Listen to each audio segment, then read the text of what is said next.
Time now for your forewarned weather with Thomas Keyboy. Good Tuesday morning, Utah. Time is currently 6:12. Here's a live look outside in southeastern Utah and Blanding, and we're getting to the point where we can see that sunrise glow over the horizon. Really pretty start to the morning, and it's a clear start to the morning across the Beehive State. Outside of maybe some frost, you're really not going to find too many issues as you head off to work or school.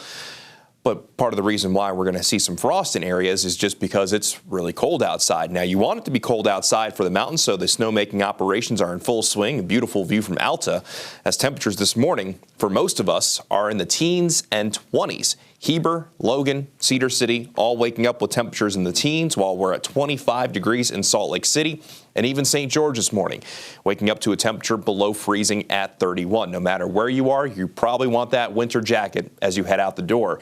And along the Wasatch Front, while you might not want the winter coat throughout this afternoon, you'll probably still want the jacket, as temperatures will go from the upper 20s at 9 o'clock to eventually into the mid and upper 30s by your lunch hour.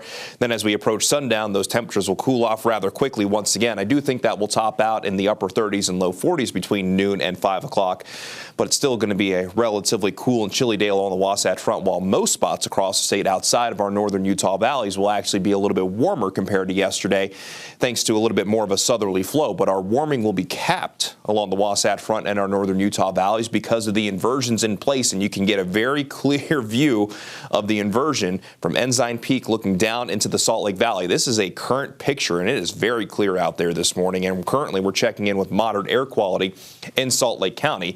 And as we go from this afternoon through tomorrow and through our Thursday, we're expected to mainly stay in the moderate range with most spots in our northern Utah valleys, including the Wasatch Front, Cache Valley, and by tomorrow, we'll likely see the Uinta Basin fall into the moderate range, and I wouldn't be surprised between tomorrow and Thursday if the air continues to stagnate. We see a few spots slip into the unhealthy for sensitive groups, but we'll continue to keep you posted on the air quality as we go throughout this inversion season.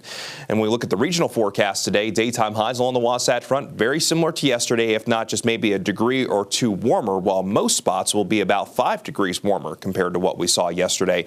In Park City, we'll see a daytime high of 42, and we'll get to 47 degrees in Heber, so you can tell that we're got those inversions in place, while the Wasatch Back will likely be near or above our temperatures along the Wasatch Front, while in the Uinta Basin, daytime highs, how about the middle 20s in Duchesne and Roosevelt? That's chilly, while Vernal will eventually see a daytime high of 30 degrees, but will drop back into the single digits tonight. Most in central Utah, daytime highs in the 30s and 40s, similar down south, but there will be a few exceptions to the rule, where St. George will see a daytime high of 56 degrees. That sounds pretty nice across the southwest desert, and we'll see mostly sunny to partly cloudy skies.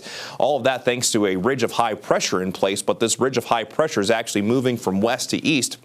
And by tomorrow, that high pressure moves out of the way, opens up the door to a system coming in from the west.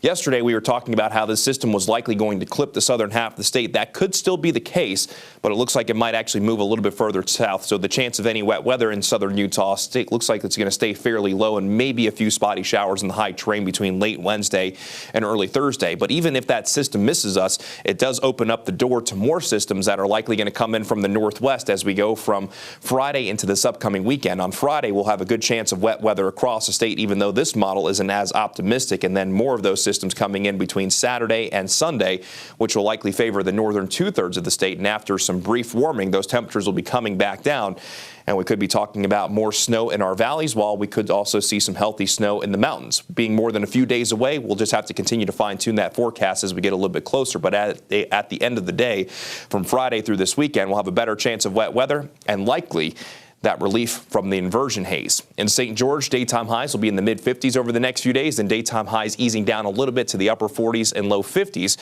Friday through this upcoming weekend before those temperatures go back on a warming trend by early next week. And then on the Wasatch Front, mostly sunny skies for today, a little bit more cloud coverage Wednesday into Thursday, daytime highs upper 30s and low 40s. Then we'll be looking at that better chance of wet weather Friday through this upcoming weekend, daytime highs more so in the upper 30s, overnight lows mid to upper 20s before things begin to calm down and potentially warm up a little bit early next week.